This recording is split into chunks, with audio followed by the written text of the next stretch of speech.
so we're going to use the Dixie double seamer to seal an empty can. So this is our can, this is our lid.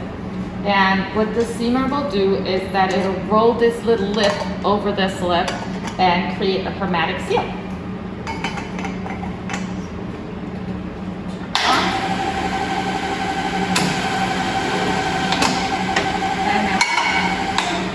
And that's our empty can. Alright. So to make sure that the seal we created in the can is appropriate, we're going to cut the can open. We're going to do this to the can. And we're going to do this by using this saw that you see right here. So we're going to glide our can across the saw and cut a hole. So this is going to get a little bit loud. And put the can right here.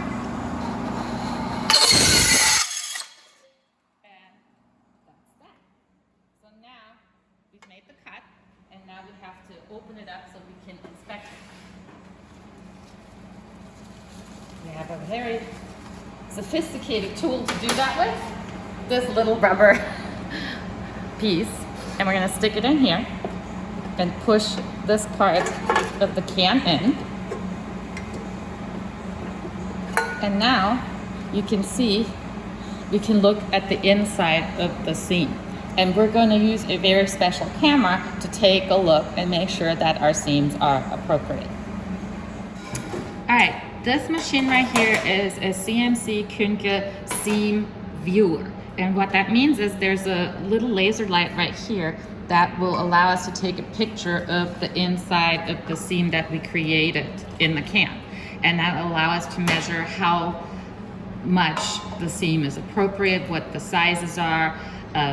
They can measure the whole seam length, the overhead, all that stuff. And that's a really cool software that's hooked up to the computer. So what we're gonna do is put this can right here and take a picture of a seam. There it goes. This is a software package that's hooked up to the camera. So what you're seeing right now is the seam. Of the particular can. So we're going to try to click on New Image and position our can to acquire a good picture. So here you can, it's a little tricky to line it up.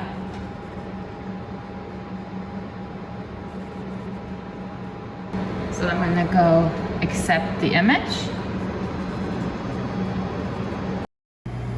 So here's our picture of our hook. You can see that the total height of the hook is listed right here. You can see the size of the cover hook, which is listed here. You can see that it's measured the overlap of the cover hook and the body work. And then also the body hook is also measured. So you get all these measurements to use in your report. All right, so we have heated our pineapple to 170 degrees Fahrenheit, and now we need to hot fill 3 cans.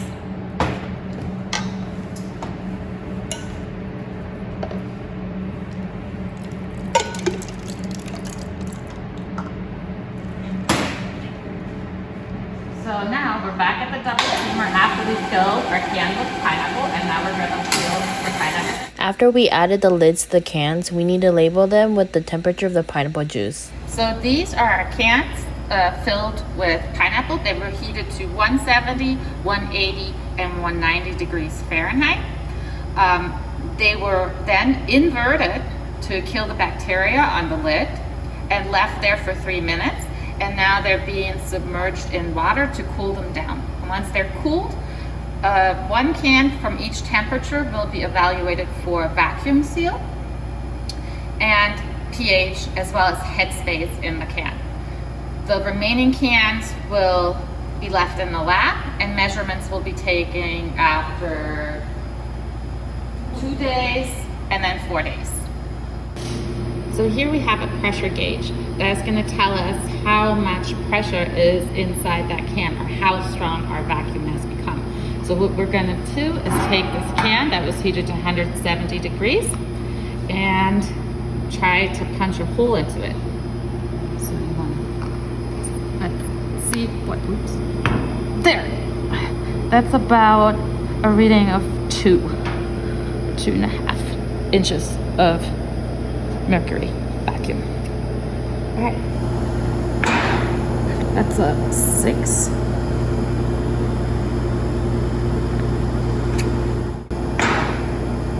It's about a 4. After recording the pressure readings or the vacuum readings, we're now going to open our cans and measure the headspace.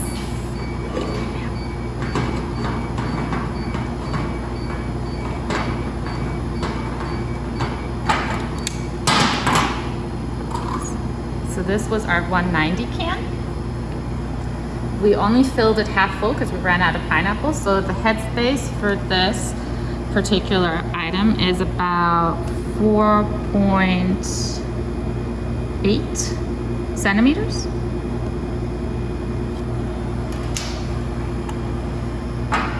Let's open our 180 degree Fahrenheit can.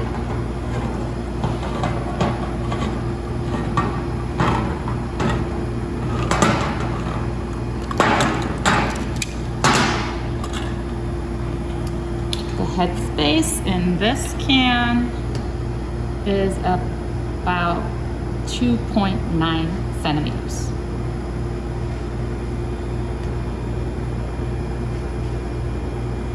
Actually, if you look at it, it's like 2.5. But if you look right here, so 2.5 for this one.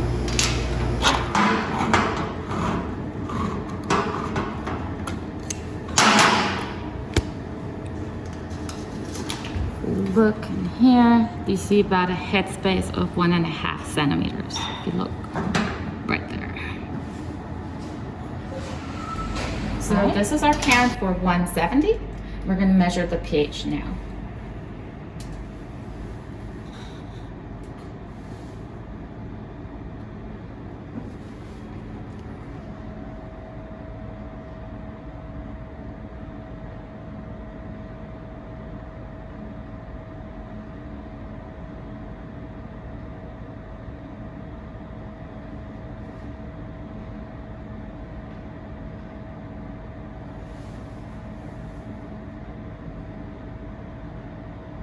So the pH for our pineapple that was heated to 170 degrees Fahrenheit is 3.01. Here's the can for 180 degrees Fahrenheit, and we're now going to measure the pH of the pineapple.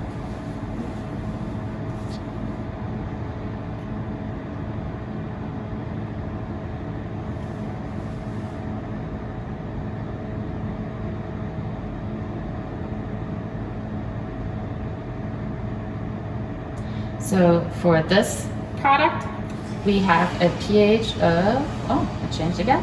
No, still dropping.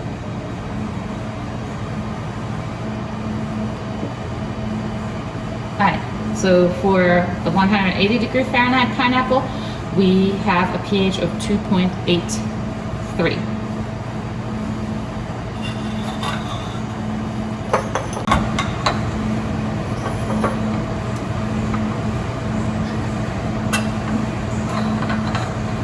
This is our last product. This was heated to 190 degrees Fahrenheit, and we're going to measure the pH now.